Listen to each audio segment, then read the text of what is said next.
Terceira parte. Genocídios e democídios no século XX. Ok, então mudando a ordem aqui, a gente vai voltar ao capítulo 1 para falar sobre genocídio, ou melhor, né, democídio, no século XX. A gente já viu nos séculos anteriores as coisas terríveis que aconteceram, mas nada se iguala ao que aconteceu no século XX. Os números do século XX são astronômicos em termos de destrutividade. Então, observe bem. Diz aqui o Rummel: o poder mata, o poder absoluto mata absolutamente.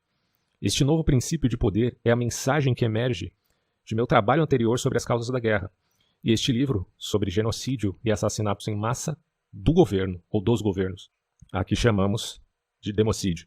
E no caso, no século XX, isso se tornou algo como que esquemático dentro do que é conhecido como totalitarismo. Quanto mais poder um governo tem, mais ele pode agir arbitrariamente de acordo com os caprichos e desejos da elite. Mais ele fará guerra contra os outros e assassinará seus súditos estrangeiros e domésticos.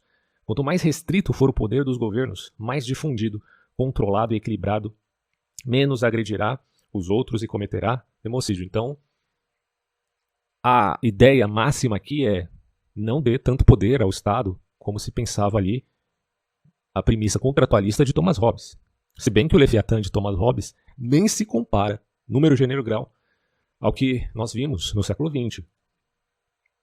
Bom, nos extremos de poder, governos comunistas totalitários massacraram seu povo a dezenas de milhões, enquanto muitas democracias mal conseguem executar até mesmo assassinos em série.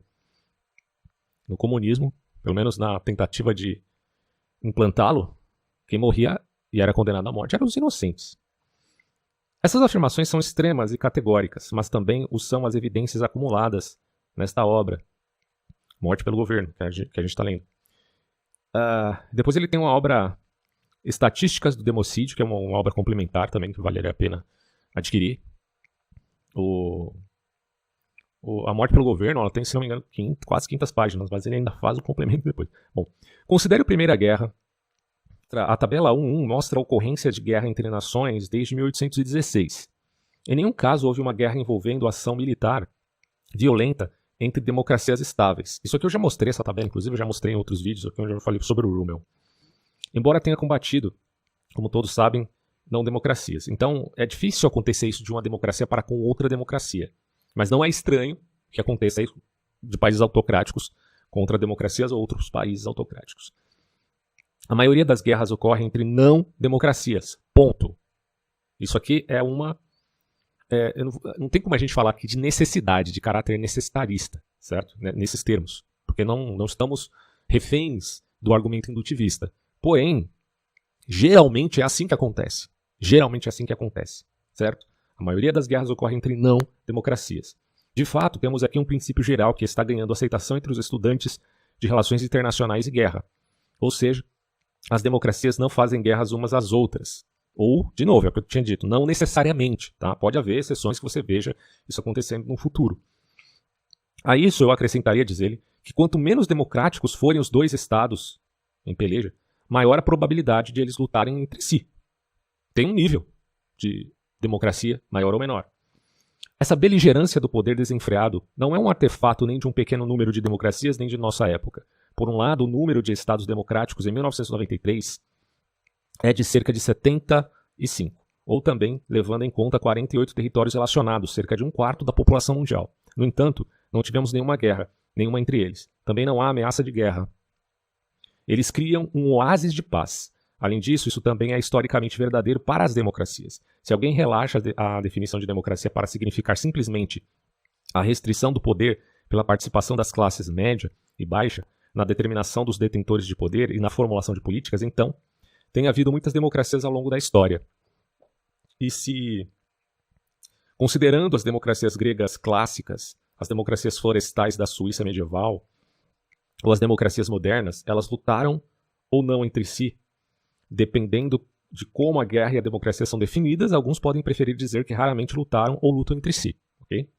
Além disso, uma vez que os estados que haviam sido inimigos mortais que frequentemente iam à guerra, como a França e a Alemanha nos últimos séculos, se tornaram democráticos, a guerra cessou entre eles. Paradigmático disso é a Europa Ocidental desde 1945. Então cuidado, tá? Quando você vem com esse jargão de que a democracia é um deus que morreu, como muitos escritores, mesmo anticomunistas, escrevem, como tem o caso de alguns escritores anarcocapitalistas. Não é bem assim, né? A gente tem que levar em consideração que esses escritores anarcocapitalistas vivem em países democráticos. A gente não está dizendo aqui, obviamente, que a democracia é alguma coisa perfeita. Muito pelo contrário. Mas é engraçado que todos que lutam, pelo menos teoricamente ou intelectualmente, contra a democracia, boa parte deles, ou a maioria deles, vivem em países democráticos. Por outro lado, eles vão contrapor essa crítica dizendo: nós só queremos melhorar. Então, num país anarcocapitalista, ou um território, melhor dizendo, anarcocapitalista, seria melhor vivermos. Bom, não sei ao certo como seria isso. De qualquer modo, o Rummel vai continuar dizendo o seguinte: caldeirão de nossas guerras mais desastrosas por muitos séculos, em 1945 não se encontraria um especialista tão temerário a ponto de prever não apenas 45 anos de paz, mas que no final deste tempo havia uma comunidade europeia com instituições do governo central, movimentos em direção a uma força militar europeia conjunta da França e da Alemanha e expectativa zero de violência entre qualquer um desses estados anteriormente hostis. Você sabe que eu costumo criticar a ONU em alguns aspectos, e é óbvio, porque uma organização como a ONU, que é internacional, pode cometer muitos erros e pode ter muita gente infiltrada lá dentro. Mas ela tem muitas benesses que a gente não pode negar. Desculpa, né? Em vista de simplesmente dizer, eis aí o globalismo. Temos que tomar cuidado com esse tipo de apreensão, porque, sim, são os países autocráticos que geralmente promovem a guerra, e a necessidade de ter um controle, pelo menos de caráter organizador, dessas relações internacionais. Bom, mas continuando, movimentos em direção a uma força militar europeia conjunta da França e Alemanha, a expectativa zero de violência entre qualquer um desses estados anteriormente hostis. No entanto, aí ele fala assim, isso aconteceu tudo porque são todas democracias. Mesmo entre as tribos primitivas, ao que parece, onde o poder é dividido e limitado, a guerra é menos provável.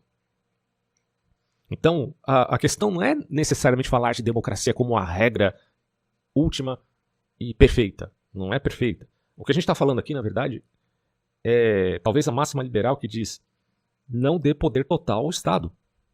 Simples. O poder deve ser dividido e limitado. Ponto. Quanto mais você dá poder a algum grupo, algum indivíduo, alguma aristocracia, mais tirano eles vão se tornar. Então o poder deve ser dividido e ter mecanismos de limitação. Simples assim. E a democracia pressupõe isso pelas suas instituições. E ele continua dizendo, se tudo fosse dito sobre o poder absoluto e arbitrário, é que ele causa a guerra e o massacre dos jovens e mais capazes de nossa espécie. Isso seria suficiente. Mas muito pior, como os estudos de caso deste livro mais do que atestarão, mesmo sem a desculpa do combate, o poder também massacra a sangue frio as pessoas indefesas que ele tenta controlar, que ele promete um mundo melhor. Na verdade, ele faz massacrar essas pessoas. E democídio, de uma forma sintética, vocês já entenderam. É mortes que o governo provoca contra o seu próprio povo. Aí ele fala assim, considere os mega assassinatos e as tabelas aqui expostas deste século XX. A gente está no século XXI, mas o Rummel estava escrevendo no século XX. Esses estados matando a sangue frio, além da guerra, 1 milhão ou mais homens, mulheres e crianças. Esses 15 mega assassinatos exterminaram mais de 151 milhões. Nada se compara a isso, pessoal. Olha, se isso aqui não é importante, esse aqui deveria ser o tema mais importante em todos os diálogos acadêmicos que você pensar. Seja em história, geografia, ciências, até biologia, filosofia, tudo deveria ser o tema principal. Pelo amor de Deus, morreram 151 milhões de pessoas. 4 vezes os quase 38 milhões de mortos em batalhas em todas as guerras civis internacionais desde o século até 1987. O poder mais absoluto que é a União Soviética, a comunista, a China e os guerrilheiros anteriores de Mao Tse-tung, o Khmer Vermelho, também Camboja, Vietnã e Iugoslávia, bem como a Alemanha nazista fascista, representam cerca de 128 milhões de mortes. Então, cara, não importa a ideologia, a gente não está falando aqui de ideologia de esquerda ou de direita. A gente está falando aqui de um poder ilimitado político que ora se traveste de vermelho comunista, ora se traveste de vermelho, sei lá, nazista, ou fascista, ou o que for. Não importa, não é questão de passar pano para uma ideologia ou outra. Mas é dizer, nós devemos limitar o poder dessa gente que diz que está lutando pela justiça. Quem são eles, afinal de contas? Porque sequer sabem discernir o que é justiça, né? Bom, aí ele fala aqui da tabela que mostra a taxa percentual anual de democídio. Tá tudo no site dele, eu deixei o link aí disponível para vocês, tá? Tá em inglês, mas você pode simplesmente usar o mecanismo do Google para traduzir. A porcentagem de sua população que em regime mata por ano para cada mega assassinato sobrepõe graficamente a parcela disso no total de assassinatos. Aí ele fala, no entanto, grandes mega assassinos, como a União Soviética e a China comunista, tinham grandes populações com uma pequena taxa anual de democídio resultante. Para a sua população, como um todo, alguns menos que mega assassinos eram muito mais letais. Então, dependendo do número populacional, às vezes um país que matou menos que a China poderia ser mais eficiente em matar, dado o número populacional. Mais ou menos isso que ele está falando. Aí ele vai listando aqui outras tabelas, os 15 regimes mais letais. A União Soviética de 1917 a 87, o Camboja, Uganda, Angola, a Romênia comunista, Coreia do Norte. Quer dizer, é engraçado que a maioria... por exemplo, Camboja é comunista. 1975 a 79. Foi especialmente eficiente na matança. Mas aí você tem a Iugoslávia, que era mais um governo autoritário, autocrático, digamos assim, que também era assassino. Então você tem sempre, entre países comunistas e países autocráticos, não necessariamente comunistas, a maioria das matanças, certo? A tabela dele, 1.3, vocês podem encontrar aí de novo no link exposto. Bom, como pode ser visto, nenhum outro mega assassino chega nem perto da letalidade do comunista Khmer Vermelho, do Camboja, durante 1975 a 1978, conforme descrito no capítulo 9 do livro, que eu não vou ler aqui, mas vocês podem adquirir esse livro para conhecer mesmo em inglês, vale a pena. Em menos de 4 anos de governo, o Camboja, né, o governo do Khmer Vermelho, em 4 anos de governo eles exterminaram mais de 31% de seus homens, mulheres e crianças. As chances de qualquer cambojano sobreviver a esses 4 longos anos era de apenas 2,2 para 1. E engraçado que quando você vê esses cretinos indo em podcast defender o comunismo, cara, na moral, meu, eu não sei o que pensar de pessoas assim. Porque tentam sofisticar o discurso, dizendo, eu sou acadêmico, então eu posso sofisticar e ir além do senso comum. Eu tenho diploma. Cara, você tem diploma para isso? Para defender assassino? Para dizer que o Stalin era um santo? É para isso que você tem diploma? Se for para isso, eu preferia usar o seu diploma para limpar a bunda, porque eu prefiro defender sempre o direito universal das vítimas, antes de qualquer coisa, independente se elas foram vitimadas pelo fascismo, pelo comunismo, pelo nazismo, ou o que quer que seja. Autocracia que seja. Nós lutamos contra esses governos autoritários, no sentido perverso de autoritário. É terrível, cara, quando a gente olha para a história e vê o que aconteceu. A gente não pode cruzar os braços e fechar os olhos e tapar os ouvidos diante do que aconteceu no século XX por conta de governos totalitários, que se valiam dessas ideologias revolucionárias que são puramente demagógicas e chantagistas. Principalmente o comunismo é profundamente chantagista. Porque o nazismo, você olha de longe e fala, é uma merda isso aqui. Quando você olha para o nazismo, você fala, é feio, deve ser combatido. A aparência já deflagra o que o nazismo é. Mas quando você fala de comunismo, tem uma aparência luciferiana, no sentido de parece anjo de luz. Mas no final só gera morte, né? Lutamos pela justiça social, massacrando, esmagando, destruindo, fuzilando, matando de fome. É assim que vocês combatem o sistema. Mas continuando. Depois, aos quiloassassinos, ou aqueles estados que mataram inocentes a dezenas ou centenas de milhares, como os 5 primeiros listados na tabela. Aí você tem a China, a Turquia. Você tem também aqui o Reino Unido, principalmente devido ao bloqueio de alimentos das potências centrais em 1914 e 1919, e após a Primeira Guerra Mundial, e ao bombardeio indiscriminado de cidades alemãs em 1940 e 45. Olha só, né? Em época que você pensaria, a Inglaterra pode ser tida aí como um exemplo, mas olha aqui, ó. Isso aqui, vamos lá, deixa eu reler. Do Reino Unido a gente pode falar da Primeira Guerra Mundial, que é o bloqueio de alimentos das potências centrais, em 1914 até 1919. E depois, na Segunda Guerra Mundial, é o bombardeio indiscriminado de cidades alemãs de 1940 a 45, num período do final da guerra, na verdade. E também a gente pode falar de Portugal, 1926 a 1982, e Indonésia, de 1965 a 87. Alguns quilomatadores menores foram os comunistas, Angola, Albânia, Romênia, Afeganistão e Etiópia, bem como os autoritários da Hungria, Burundi, Croácia, Tchecoslováquia, Indonésia, Iraque, Rússia, Uganda, por seu bombardeio indiscriminado de civis alemães e japoneses. Os Estados Unidos também devem ser adicionados a esta lista. Aí você tem a estatística de democídio. Deixa eu ver se eu encontro essa tabela também, que é bem interessante. Ele fala aqui, por exemplo, das Forças Armadas Selvagens do Japão, o Estado Infernal do Khmer Vermelho, os expurgos étnicos da Turquia, o Estado de Guerra do Vietnã, a limpeza étnica da Polônia, o Estado Cruel do Paquistão e o matadouro de Tito na Coreia do Norte. Ele fala até, citando aqui o George Orwell. E também o barbarismo no México, fala da Rússia feudal. E aí ele cita, em crítica aos Estados Unidos, a morte por bombardeios. É muita coisa, cara. O campo do democídio, democracia. Aqui já seria um outro tópico, mas a gente já consegue vislumbrar bem o que ele está tratando. Né? Vamos voltar ao texto original. Por seu bombardeio indiscriminado de civis alemães e japoneses, os Estados Unidos também devem ser adicionados a esta lista de estatística de democídio. Somam quase 15 milhões de pessoas mortas ao democídio neste século, conforme mostra a tabela. Claro, dizer que um Estado ou regime é um assassino e uma personificação conveniente de uma abstração.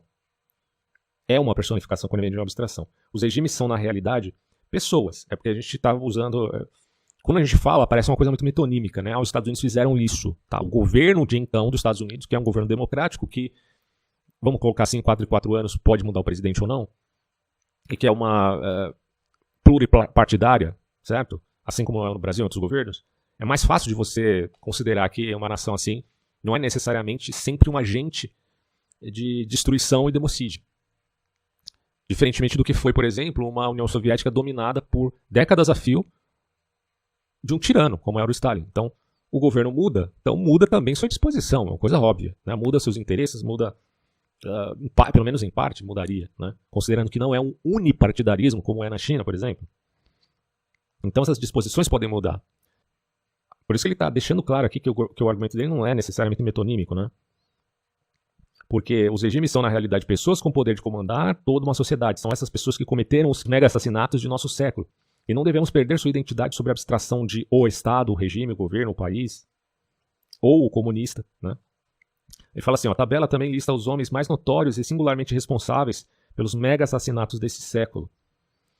Essa tabela é de importância muito grande, porque ele vai colocar aqui os nomes. Joseph Stalin, Mao Tse-tung, Adolf Hitler, Chiang Kai-shek, do militarismo, do fascismo também, Vladimir Lenin. Vladimir Lenin. Sim, Vladimir Lenin. Assassino. Tojo Hideki. Pol Pot. Famosíssimo. Pol Pot. Tem um que eu não consigo nem ler aqui. É Yahya Khan. Desculpem se eu pronunciei errado, que é no Paquistão. É um militarista. Não é comunista, tá? Militarista. E o Josip Broz Tito. Comunista. Na Iugoslávia. Na verdade, tá sempre entre comunismo, militarismo e fascismo. Tá sempre entre esses três, assim. Tô falando do século XX, tá? No século XX, você tem mortes, democídios mais efetivados, sempre em vista do comunismo, do fascismo, do militarismo, mesmo em países democráticos, quando se privilegia efetivamente o militarismo. E, claro, em países muçulmanos, em governos, entre aspas, teocráticos também. É terrível. Então essa lista aqui, os homens mais notórios e singularmente responsáveis pelos mega assassinatos desse século. E para você, defensor de Stalin, toma essa na tua cabeça aqui, ó. Stalin, de longe, lidera a lista. Acima de Adolf Hitler. Acima de Adolf Hitler. Ele ordenou a morte de milhões, conscientemente, desencadeando. Eu não falo só pelo Rummels aqui, não. Tem várias biografias aqui sobre Stalin.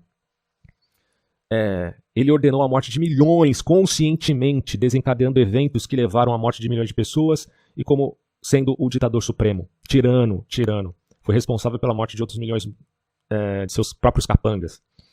Pode ser que Mao Tse-tung até supere o Stalin. Estão disputando o primeiro lugar. Hitler e Pol Pot estão, é claro, entre os piores tiranos sanguinários, sangrentos. E quanto aos outros cujos nomes podem parecer estranhos, seus mega assassinatos são descritos com detalhes na obra Morte pelo Governo. O monstruoso derramamento de sangue de pelo menos esses 9 homens deveria estar no hall da infâmia. Como é possível que o Ocidente engula pessoas que defendem esse criminoso chamado Stalin, esse criminoso chamado Mao Tse-tung? Eu posso falar isso assim com muito, como o pessoal fala, que é muito ressentimento, né? O ressentimento é um sentimento às vezes legítimo, tá? No ser humano. Não é ideal que você seja um ressentido, porque senão você vai se tornar uma pessoa muito amarga, terrível e impossível de se relacionar. Mas, sim, é claro que a gente se ressente de uma classe acadêmica que defende genocidas. Ou, né, nas palavras do Rommel, democidas.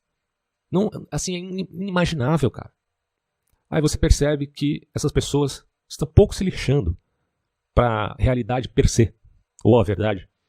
Elas estão apenas defendendo uma facção. Pode ser de direita, pode ser de esquerda. E no final das contas, o que você tem aí é sempre o resultado trágico.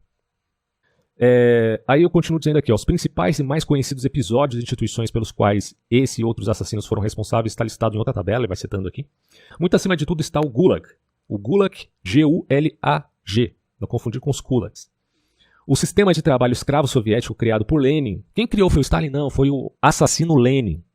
E construído sob Stalin. Em cerca de 70 anos, provavelmente destruiu quase 40 milhões de vidas. Esmagou, literalmente, mais do que o dobro do que provavelmente morreu em cerca de 400 anos do comércio de escravos africanos. Então, aí está lá o comunista de esquerda, muito chocado pela escravidão, e com razão, porque a escravidão foi algo terrível, uma mancha na história de muitos países colonizadores, e eu concordo com eles nesse ponto. Só que eles fecham os olhos, tapam a boca e colocam os dedos nos ouvidos quando se fala que o comunismo foi a causa da destruição fatal de milhares e milhares e milhares e milhares de famílias. Não tem o meu respeito, nunca vai ter o meu respeito. Gente com uma índole tão baixa e medíocre. Medíocre, se fosse medíocre seria mediano, mas nem isso está abaixo da linha da miséria, digamos assim. Então, em cerca de 70 anos, provavelmente matou quase 40 milhões de vidas, mais do que o dobro do que provavelmente morreu em cerca de 400 anos no comércio de escravos africanos, desde a captura até a venda em um mercado árabe oriental ou Novo Mundo. No total, durante os primeiros 88 anos deste século, quase 170 milhões de homens, mulheres e crianças foram baleados, espancados, torturados, esfaqueados, queimados, famintos, congelados, esmagados, mantidos em trabalho forçados até a morte, enterrados vivos, afogados, enforcados, bombardeados, mortos das inúmeras maneiras pelas quais os governos infligiram a morte a cidadãos ou a estrangeiros desarmados e indefesos. Os mortos podem estar perto de 360 milhões de pessoas. É como se nossa espécie tivesse sido devastada por uma peste negra moderna, mas a peste agora foi causada pelos visionários assassinos. E de fato, os chamados revolucionários, né? E de fato tem sido assim. Por uma praga, mas uma praga de poder e não de germes. As almas dessa monstruosa pilha de mortos criaram uma nova terra, uma nova nação entre nós. Deixe nas palavras de Shakespeare, esta terra é chamada o Campo do Gólgota e os crânios dos homens mortos, como fica claro apenas pelos mega-assassinos listados na tabela citada. Esta terra é multicultural e multiétnica. Seus habitantes acreditavam em todas as religiões do mundo e falavam todas as suas línguas. Sua demografia ainda não foi medida com precisão, e apenas 2 censos aproximados foram feitos até agora, o mais recente constituindo a morte pelo governo. Quer dizer, pouca gente toca nesse assunto. Varre para baixo do tapete esse tema central que fala da morte de bilhões de pessoas, de milhares de pessoas, né, aí somando tudo, né, considerando os outros séculos anteriores. Mas este último censo nos permite classificar essa terra de assassinados em 6º lugar em população entre as nações dos vivos, como mostra a figura 3. Ele vai fazendo comparações nesse sentido.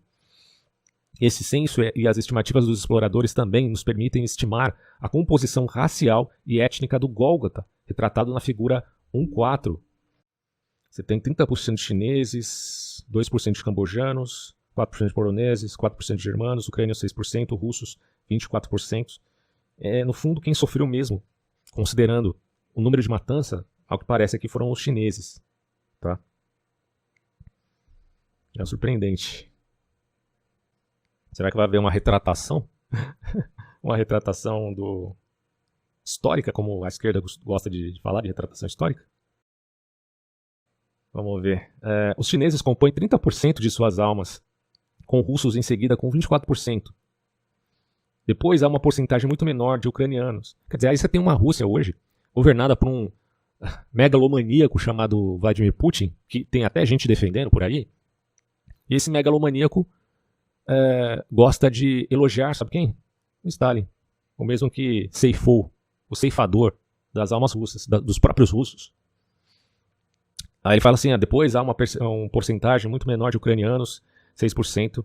E isso aumentou na guerra torta da Ucrânia contra a Rússia. E essa conta de mortos está na conta do Putin. Tá? O Putin já está no rol desses megalomaníacos aqui. Ainda não é um mega assassino, mas está chegando perto. Os 30% restantes são compostos por diversos coreanos, mexicanos, paquistaneses, principalmente da etnia bengali e hindu, súditos turcos e vietnamitas. Mas ainda assim, o Gólgota é predominantemente asiático. Na verdade está perguntando, é asiático? É europeu? Bom, de que região veio a maioria de suas almas mortas? A figura 1.5 mostra duas maneiras diferentes de ver isso. A porcentagem de Gólgotas de uma determinada região, pessoas que morreram, e também a porcentagem de população de uma região em 1987 em Gólgota. Enquanto a maioria, cerca de 40%, é da Ásia e do Oriente Médio, a maior proporção da população de qualquer região do Gólgota, cerca de 22%, é do território da antiga União Soviética. Os russos e os chineses foram as maiores vítimas, mundialmente falando em termos de etnias vitimadas, as maiores vítimas, pasmem vocês, foram os chineses e os russos. Em outras palavras, mortos pelos seus próprios governos. Os asiáticos são o maior grupo, enquanto a antiga União Soviética contribuiu com a maior parte de sua população, em termos percentuais. Observe que 18% dos golgossianos, relativo a Gólgota, são ex-europeus, incluindo aqueles de toda a Europa Oriental, exceto da ex-União Soviética. A Europa contribuiu com 6% de sua população para esta terra de assassinados. Tanto para Gólgota e uma visão geral resumida de sua estatística, como já deixei claro dizer, o Gólgota deve sua existência ao poder. Agora posso ser mais específico sobre isso. Ele cita a tabela 1.6, que resume os resultados de democídio mais prudentes e os contrasta com os mortos-vivos deste século. Aí ele fala assim, observe imediatamente na figura que o custo humano do democídio é muito maior do que o da guerra. Isso é interessante notar, né? A guerra matou muita gente. Mas o custo do democídio, mortes pelo governo, é maior. Principalmente para regimes autoritários e totalitários, óbvio. Embora para as democracias sofram menos mortos em batalha do que outros regimes, esse total ainda é maior do que o democídio democrático interno e externo, tá? Então, claro, democracias como os Estados Unidos cometeram democídio, como vocês já viram aqui, mas não dá para comparar com os países autocráticos e totalitários. Ao avaliar os mortos em batalha para as democracias, tenha em mente que a maioria desses mortos foi resultado de guerra que as democracias travaram contra agressões autoritárias e totalitárias. Portanto, Inglaterra e Estados Unidos cometeram democídio? Sim, mas na maioria dos casos, obviamente, foi em tempo de guerra, tá? Não justifica o erro de mandar bomba atômica em Hiroshima e Nagasaki, como a gente já salientou aqui. Mas ainda assim, era tempo de guerra, né? Particularmente a Primeira e a Segunda Guerra Mundiais e as guerras da Coreia e do Vietnã, também os Estados Unidos envolvidos aqui, principalmente no Vietnã. Juntando o custo humano da guerra e do democídio, o poder matou mais de 203 milhões de pessoas neste século. Se alguém se sentasse a uma mesa e tantas pessoas entrassem por uma porta, caminhem a 3 milhas por hora pela sala com 1 metro. Entre elas, suponha generosamente que cada pessoa também tenha um pé de espessura do umbigo à espinha, e saísse por uma porta oposta, levaria mais de 5 anos e 9 meses para que todos eles passassem 24 horas por dia, 365 dias por ano. Faça um exercício mental da seguinte forma: e se eu conhecesse cada uma dessas pessoas, cada uma delas? O que eu pensaria sobre os regimes que eu tenho defendido atualmente? 203 milhões de pessoas morreram, certo? Se fosse possível, que não é, mas se fosse possível eu conhecesse cada uma dessas pessoas, conhecer como amigo, tá? O que eu pensaria sobre os regimes que as matou? O quê? Porque não foi só comunismo, tá? São vários, como eu falei, militarismo, fascismo, países autocráticos, etc. Pois é. Se todos esses mortos fossem dispostos da cabeça aos pés, e supondo que cada um tenha a média 1,5 metros de altura, eles chegariam a Honolulu, Havaí, através do vasto Pacífico e depois do enorme território continental dos Estados Unidos até Washington, D.C., na costa leste, então, de volta quase 20 vezes. Se cada uma dessas pessoas também tivessem, em média, meio metro de largura, enterrá-las lado a lado e da cabeça aos pés levaria 55 milhas quadradas. Mesmo desenterrar cada centímetro de San Marino, Mônaco e da cidade do Vaticano para enterrar esses democídios e mortos em guerra não seria suficiente para enterrar metade deles. Agora, conforme mostra a tabela, outra tabela que vai citando aqui, as próprias democracias são responsáveis por parte do democídio. Deixa eu ver essa tabela 1.6 aqui, vamos ver. Então, conforme mostrado na tabela 1.6, as próprias democracias são responsáveis por parte do democídio. Quase tudo isso é democídio estrangeiro durante a guerra. E principalmente aqueles civis, inimigos mortos em bombardeios urbanos indiscriminados, como o da Alemanha e do Japão na Segunda Guerra Mundial. Também inclui os massacres de filipinos em larga escala durante a sangrenta colonização americana das Filipinas no início deste século. Mortes em campos de concentração britânicos na África do Sul durante a Guerra do Javali. Tá aí, ó, mais uma para os britânicos. Morte de civis devido à fome durante o bloqueio britânico da Alemanha e após a Primeira Guerra Mundial. O estupro e o assassinato de chineses indefesos em Pequim e arredores em 1900. De novo, os britânicos. As atrocidades cometidas pelos americanos também no Vietnã. O assassinato de argelinos indefesos durante a Guerra da Argélia pelos franceses. Os vietnamitas sofreram tanto com os americanos quanto com o governo do próprio Vietnã, né? O assassinato de argelinos indefesos durante a Guerra da Argélia pelos franceses e as mortes não naturais de prisioneiros de guerra alemães em campos de prisioneiro e de guerra franceses. Prisioneiros de guerra franceses e americanos após a Segunda Guerra Mundial. Todo esse assassinato de estrangeiros pelas democracias pode parecer uma violação do princípio do poder, mas na verdade o enfatiza, pois em cada caso o assassinato foi realizado em segredo. Tá vendo? A culpa, aqui tá claro, foram realizadas em segredo. Por que será, né? Por trás de uma cobertura consciente de mentiras e enganos por parte das agências e detentores do poder envolvido. Se a gente falasse, por exemplo, de dilema ético, é uma coisa, mas em segredo, matando, destruindo, oprimindo, torturando, desculpa, isso aqui é inaceitável e tem que ser deflagrado, assim como nós deflagramos o autoritarismo, o militarismo, o comunismo, deflagramos também os crimes das ditas democracias. Todos foram protegidos pela censura rígida da imprensa e pelo controle dos jornalistas. Depois isso explodiu com uma crítica inversa, que se vê, por exemplo, nos Estados Unidos. Mesmo o bombardeio indiscriminado de cidades alemãs pelos britânicos foi disfarçado perante a Câmara dos Comuns e em comunicados de imprensa como ataques a alvos militares alemães. Que a política geral de bombardeio estratégico era atacar as casas dos trabalhadores foi mantida em segredo muito depois da guerra. Olha isso, cara. Finalmente, com as estatísticas resumidas sobre democídio e guerra mostrados na tabela citada, agora podemos exibir o papel do poder. Aí ele vai citar outra tabela, uma figura e depois uma tabela, que ilustram as curvas de poder para o total de democídio e mortos em batalha. E para a intensidade de democídios e mortos em batalha, ambos medidos como uma porcentagem da população morta em regimes. Em cada caso, à medida que o poder arbitrário de um regime aumenta massivamente, isto é, à medida que passamos de regimes democráticos, passando por regimes autoritários para regimes totalitários, a quantidade de assassinatos aumenta em múltiplos enormes.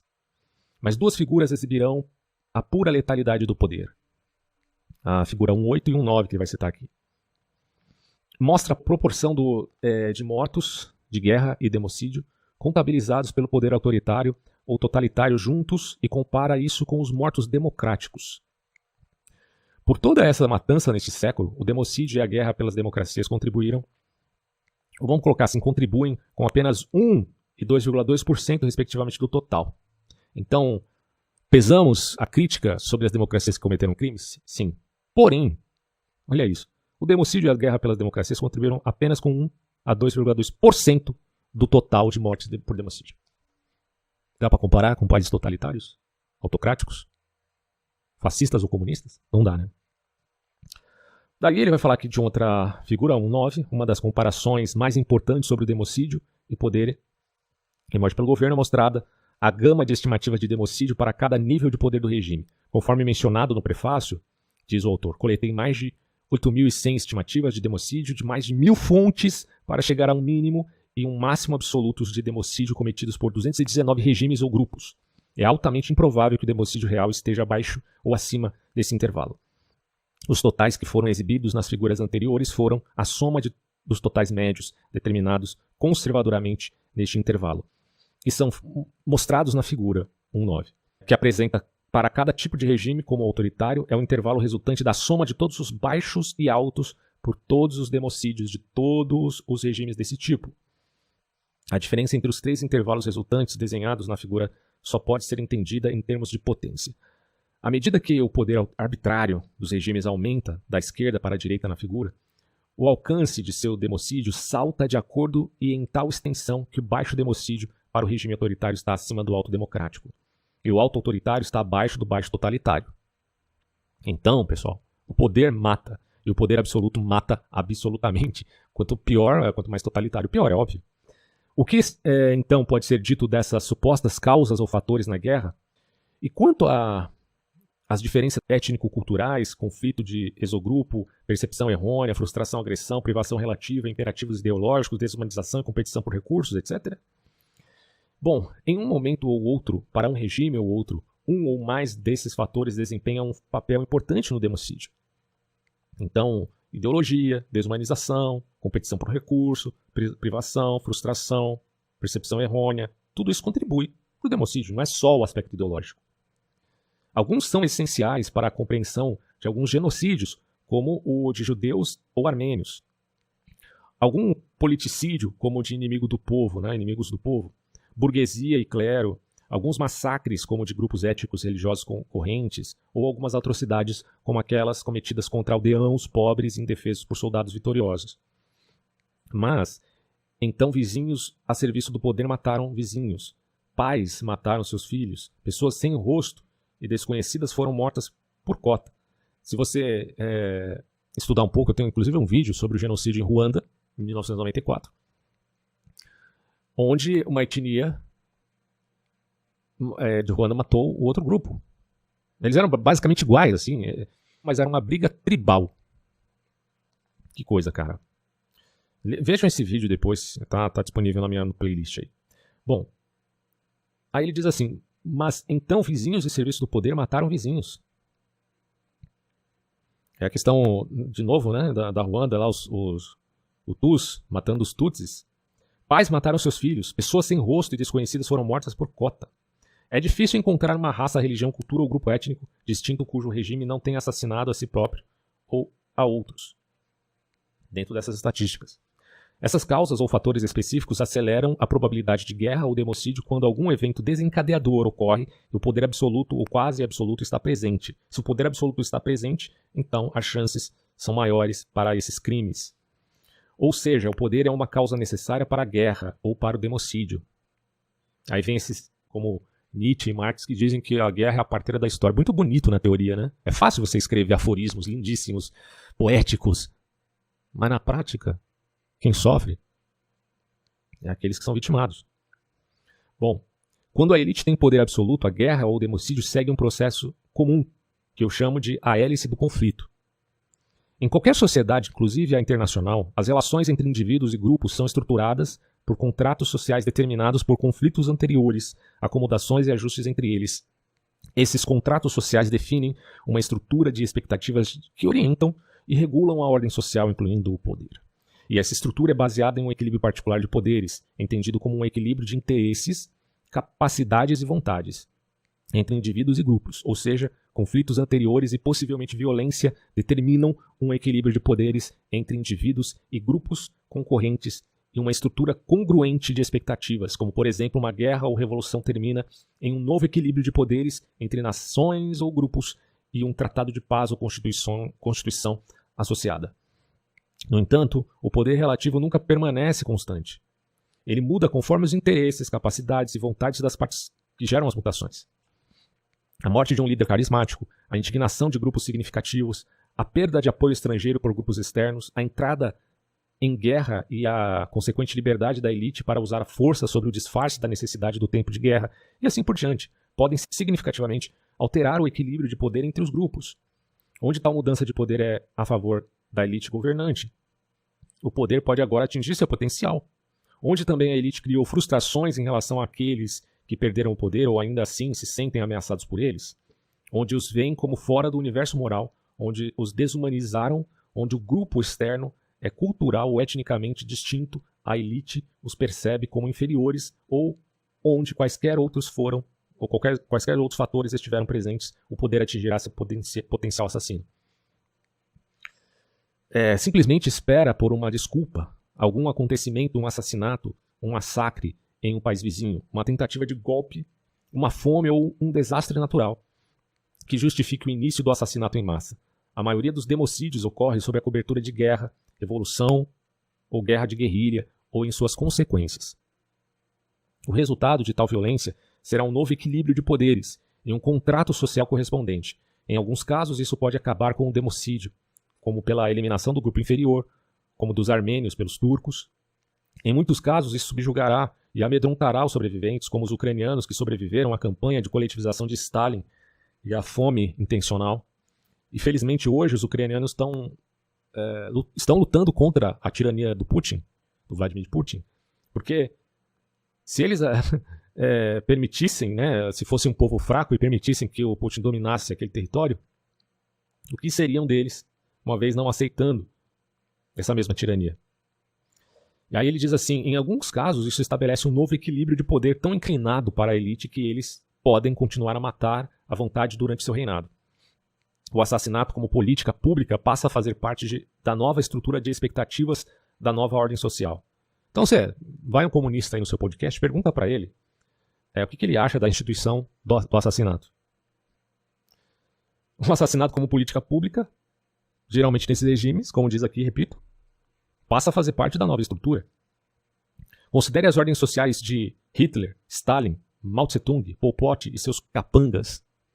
Como deve ficar claro de tudo isso, essa aqui a boa parte disso aqui, tirando Hitler, né, é a ditadura do proletariado. Hein? É a ditadura do proletariado que é justificada, porque se a gente vive num sistema burguês, segundo eles, então nós estamos na ditadura dos burgueses. Para superar a ditadura dos burgueses, nós trocamos pela ditadura do proletariado, que tem inclusive o direito de matar inocentes. Belo argumento seu, hein, assassino. Bom, e aí diz assim, como devem ficar claros de tudo isso, acredito que a guerra e o democídio podem ser estendidos dentro de uma estrutura comum. Faz parte do mesmo processo social em equilíbrio de poderes, onde o poder é supremo. Não é aparente, no entanto, porque entre os estados onde o poder é limitado e responsável, a guerra e o democídio significativo não ocorrem. Não ocorrem. Ele fala, pode até ocorrer, mas não de uma forma significativa como nos países autocráticos ou totalitários. Dois conceitos implicam isso, o das pressões cruzadas e o da cultura política associada, onde o poder é difuso, controlado, responsável, a sociedade é dividida por uma miríade de grupos independentes, instituições díspares e interesses múltiplos. Estes se sobrepõem e se opõem. Eles separam lealdades e dividem desejos e vontades. Igrejas, sindicatos, corporações, burocracias governamentais, partidos políticos, mídias, grupos de interesses especiais e outros lutam e protegem seus interesses. E o papel da mídia, como um poder também sobre uma determinada população, muitas vezes foi cúmplice dessas mortes. Indivíduos e a elite são empurrados e puxados por sua participação em vários desses grupos e instituições. E é difícil para qualquer interesse de condução se formar. Os interesses são divididos, fracos, ambivalentes, e eles são de pressão cruzada. E para que a elite se una o suficiente para se comprometer a assassinar seus próprios cidadãos, deve haver um interesse quase fanático e motivador. Por isso que é tão preocupante, né, o fanatismo dentro de processos políticos. Porque assim, uma coisa é o fanatismo religioso. Tem seus malefícios, né, principalmente no fundamentalismo exagerado, e que leva pessoas a cometerem loucura. Mas quando a gente fala de fundamentalismo, ou pior, né, não meramente fundamentalismo, mas fanatismo político, a coisa ganha uma outra estatura, porque envolve uma ação efetiva na sociedade, e tendo esses fanáticos alcançado algum poder, Você imagina as atrocidades que eles podem provocar. Na verdade, não precisa imaginar, é só você ler história. Né? E para que a elite se una o suficiente para se comprometer a assassinar tal, então envolve aqui um sentimento motivador fanático. Mas mesmo assim, estavam presentes entre alguns a diversidade de interesses entre a elite política e burocracias associadas, a liberdade da mídia para desenterrar o que está sendo planejado ou feito, e os sempre presentes vazamentos potenciais e o medo de tais vazamentos da elite descontente à mídia freiam tais tendências. Então a mídia tem um papel também, se adequado, né, não cair no encanto do canto da sereia, né, que na verdade não é sereia, é dragão, desses poderes estatais. Se a mídia não se curvar, fazer o seu papel de crítica dentro da medida do possível, sem ser chapa branca, e claro, não necessariamente você vai fazer críticas gratuitas, certo? Óbvio que não deve ser feito assim, mas também você não pode ser chapa branca. Ela pode então frear tais tendências. Quanto à possibilidade de guerra entre democracias, a diversidade e as pressões cruzadas resultantes também operam. Não apenas é muito difícil para a elite unificar os interesses públicos e a opinião pública o suficiente para fazer a guerra, mas também existem diversos laços econômicos, sociais e políticos entre as democracias que as unem e se opõem à violência. Portanto, é muito difícil, né, dado toda essa contextualização dinâmica que ele está colocando aqui como pressões cruzadas, permitir que a guerra aconteça. Mas há mais nessas restrições ao poder em uma democracia. As pressões cruzadas são uma força social que opera onde quer que predomine a liberdade individual e grupal. É natural a um campo social espontâneo. Mas o comportamento humano não é apenas uma questão de forças sociais, mas também depende dos significados, valores e normas que as coisas têm. Ou seja, a cultura democrática também é essencial.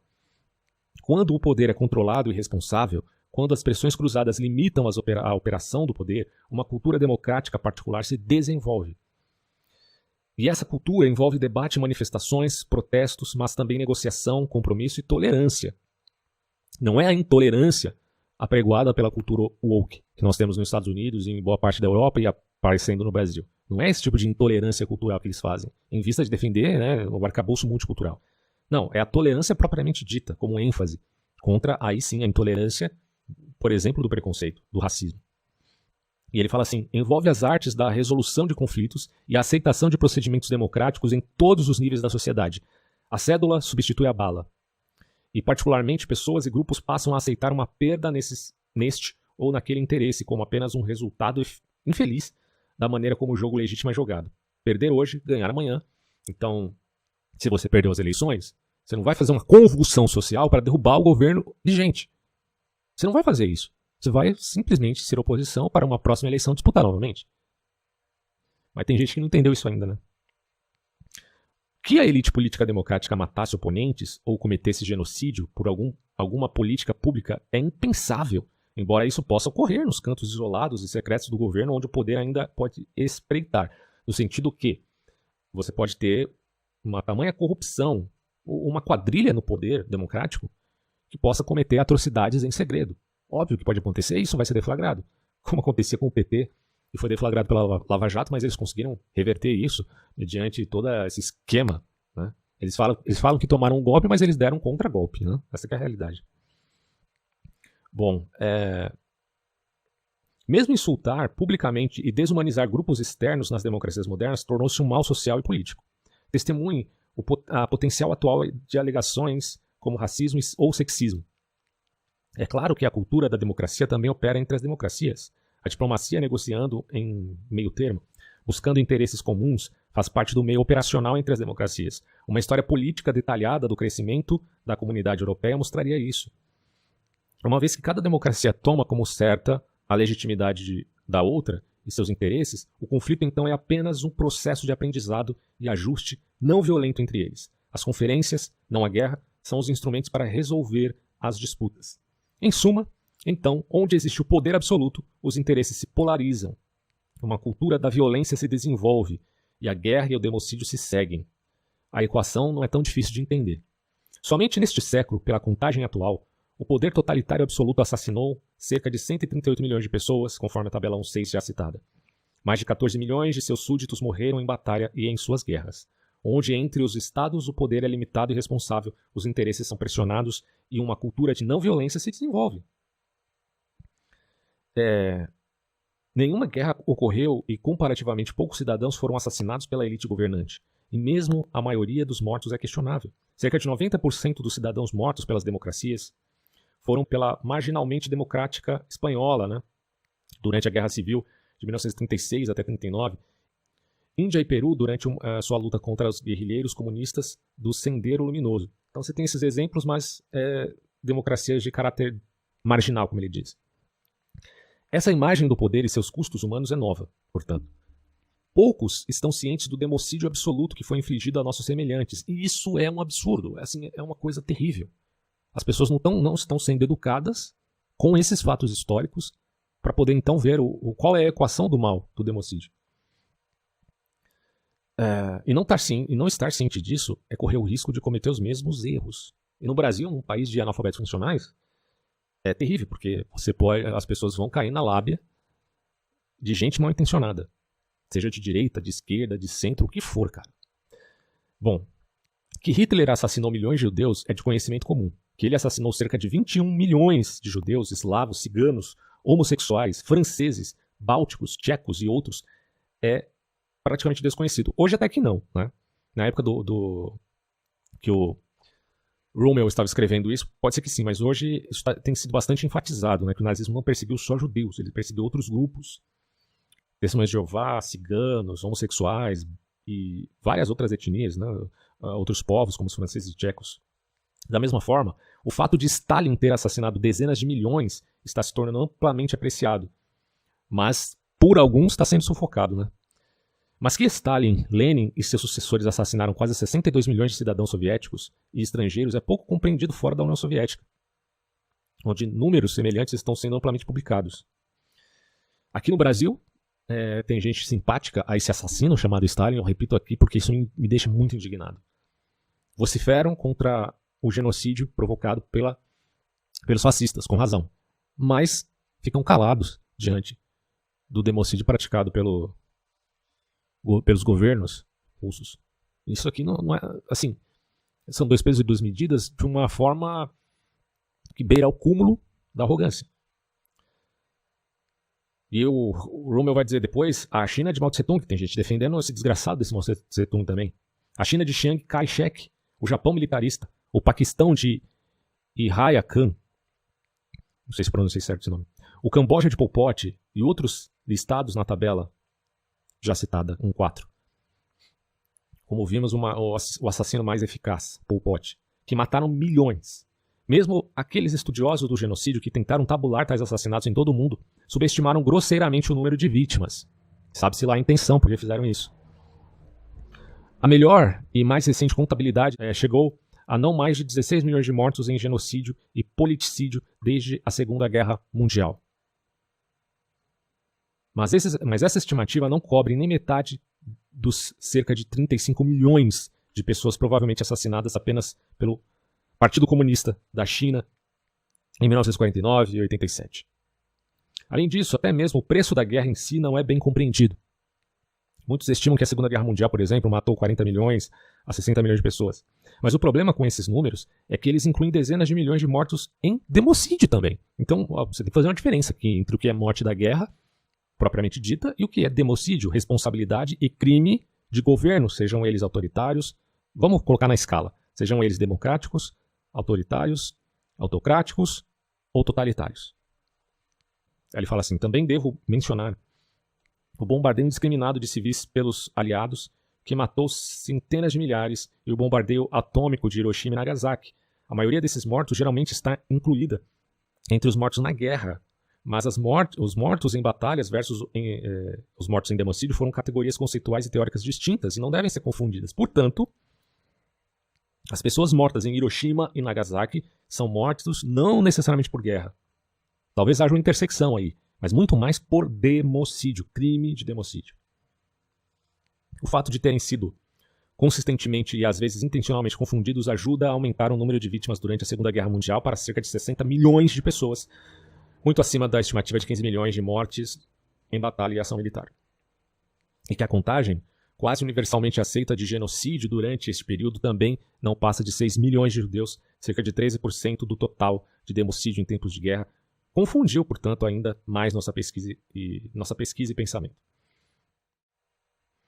Ainda mais, nossa avaliação da incrível escala do genocídio, politicídio e assassinato em massa deste século foi embrutecida pela falta de conceitos. O democídio é cometido pelo poder absoluto, sua agência é o governo. A disciplina para estudar e analisar o poder e o governo e o genocídio e assassinato em massa associados é a ciência política. Mas, com exceção de alguns casos específicos, como o Holocausto e o genocídio armênio, e alguns preciosos trabalhos mais gerais, é difícil encontrar pesquisas em ciência política especificamente sobre esse assunto, que deveria ser um assunto mais do que estudado. Agora, um curso universitário que ensino, diz aí o Romer, que é um politólogo, é Introdução à Ciência Política. A cada semestre, ele revisou, porque ele já fez esse curso, óbvio, já falecido, vários possíveis textos introdutórios para o curso, muitas vezes apenas balançando. O que nos resta hoje para nós brasileiros aqui não é fazer o curso do Romer, mas pelo menos comprar os livros dele ou conhecer a obra dele, melhor ainda, né, de algum jeito. Aí fala assim, um livro que li recentemente dedica um capítulo à descrição das funções do governo. Entre eles estavam a lei e a ordem, a segurança individual, a manutenção cultural e o bem-estar social. Cientistas políticos ainda estão escrevendo essas coisas.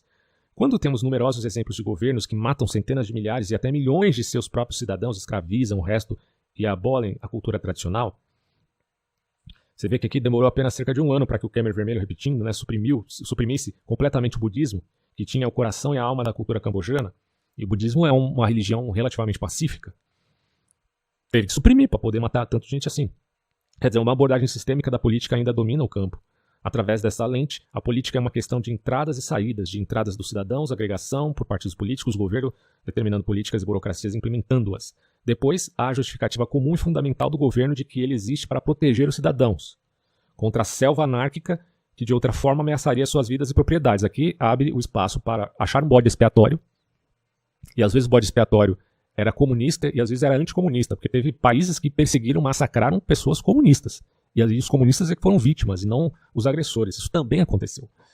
Por quê? Porque no fundo, o poder maior, ou quem tem o poder nas mãos, tem que achar um bode expiatório. Pode ser comunista, pode ser anticomunista, pode ser o que for. Né? Pode ser o burguês, como é geralmente no caso dos chamados comunistas mesmos. Bom, ele vai citando aqui outros países também na África, como Uganda. Tiveram crimes terríveis, né? Ele fala assim, essa caracterização exata de muitos governos do passado e do presente, como o do Idi Amin em Uganda, dificilmente se enquadra na ciência política convencional. Tais visões arcaicas ou estéreis não mostram nenhuma apreciação da existência do democídio e todos os seus horrores e sofrimentos relacionados. Eles são inconsistentes com um regime que se posiciona na sociedade como uma gangue de bandidos sobre os caminhantes que capturaram na floresta, roubando todos, estuprando alguns, torturando outros por diversão, assassinando aqueles de quem não gostam e aterrorizando o resto em obediência servil. Considere também que pilhas de bibliotecas foram escritas sobre a possível natureza e consequência da guerra nuclear, como ela pode ser evitada. No entanto, na vida de alguns que ainda vivem, experimentamos o número de democídios e destruição e miséria relacionados entre sobreviventes.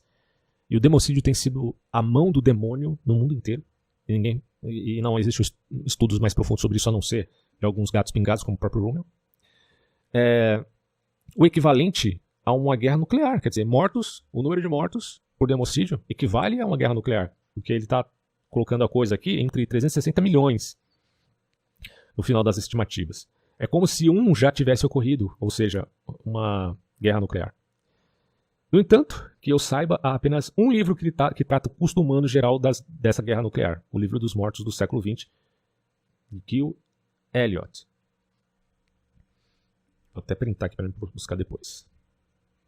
Portanto, o que é necessário é uma reconceitualização do governo e da política consistente com o que sabemos agora sobre o democídio e a miséria relacionadas. Novos conceitos devem ser inventados, antigos conceitos realinhados para corrigir, ou até modernizar nossa percepção do poder. Precisamos inventar conceitos para governos que transformam seus estados em um campo de concentração fronteira a fronteira. Mas, em vez disso, em vez de existir acadêmicos intelectuais que discernam isso e formem novos conceitos para entender todo esse processo, o que você tem é acadêmico fazendo apologia, amigo. É bizarro, né? O cara vai lá e faz, como acadêmico, faz apologia à China, à Venezuela, a Cuba. Não tem muito o que dizer, cara. É cruel, assim, o fato de que no mundo há joio e trigo é uma das maiores realidades bíblicas já ditas por alguém no planeta Terra. No mundo existe o joio e o trigo. E quando você olha para o joio e para o trigo, você vê, mas são parecidos demais, pelo amor de Deus, como é que se diferenciam um do outro? Mas em termos de qualidade, eles são completamente diferentes. Completamente diferentes. Mas muita gente está morrendo, vivendo a vida ou dedicando tudo na sua vida para defender o joio. É terrível, cara. Bom, eu vou... Ele vai citar aqui no final o seguinte, ó. Que você tem que ter pessoas preparadas, né, nesse sentido, para deflagrar o mal e gerar conceitos novos para lidar com esse mal do democídio. Ele até cita aqui, ó, que interessante. De fato, em praticamente nenhum índice de qualquer livro geral sobre política e governo se encontrará uma referência a genocídio, assassinato, morte, execução e massacres, ou seja, de uma maneira mais eficaz. Isso nem costuma ser indexado em livros sobre a União Soviética ou a China. Então os caras pesquisam profundamente livros sobre a União Soviética e China, mas nada falam dos massacres que existiram nesses países. Se falam, é uma nota de rodapé. A maioria até omite referências de índice a campos de concentração na China e na União Soviética, como se não tivesse existido. Ah, não existiu campo de concentração na União Soviética. Porra, cara, como assim, velho? Ai, meu Deus. Ó, um fato preeminente sobre o governo é que alguns desses governos matam milhões a sangue frio. É aqui que reina o poder absoluto. Um segundo fato é que alguns, geralmente os mesmos governos, matam dezenas de milhares por meio de agressão estrangeira. Poder absoluto novamente. Esses dois fatos sozinhos, você pode aproveitar inclusive o ataque estrangeiro para colocar escudos humanos, né? Esses dois fatos sozinhos devem ser a base de nossa reconceitualização e taxonomias. Não como é hoje, apenas se os estados são desenvolvidos ou não. Terceiro mundo ou não, militarmente poderosos ou não, grandes ou não. O que mais importa é saber se aquele determinado governo tem uma tendência ao democídio ou não, aí sim. Importa saber. Por isso que ele coloca, importante é saber se o poder absoluto, se ele se envolveu em genocídios, politicídios e assassinatos em massa. Ou se esse governo tem apreço pelas vidas. E aí no final é dito assim, em qualquer caso, a conclusão empírica e teórica é esta. A maneira de acabar com a guerra e virtualmente eliminar o democídio parece ser através da restrição e controle do poder pela população. Isso significa promover a liberdade democrática. Bom, com isso eu finalizo aqui.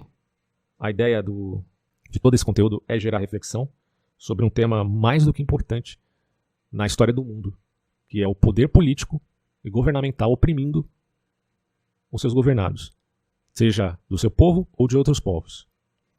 E fica a reflexão e a lição de nós não varrermos tal realidade para baixo do tapete. Se você quiser sair do senso comum e estudar filosofia, inclusive filosofia política, recomendo os conteúdos pagos do canal do Socran para ajudar o projeto deste empreendimento. Confira os links na descrição. A história na ótica filosófica em Hannah Arendt e o estudo do fascismo em Norberto Bobbio. Um abraço a todos.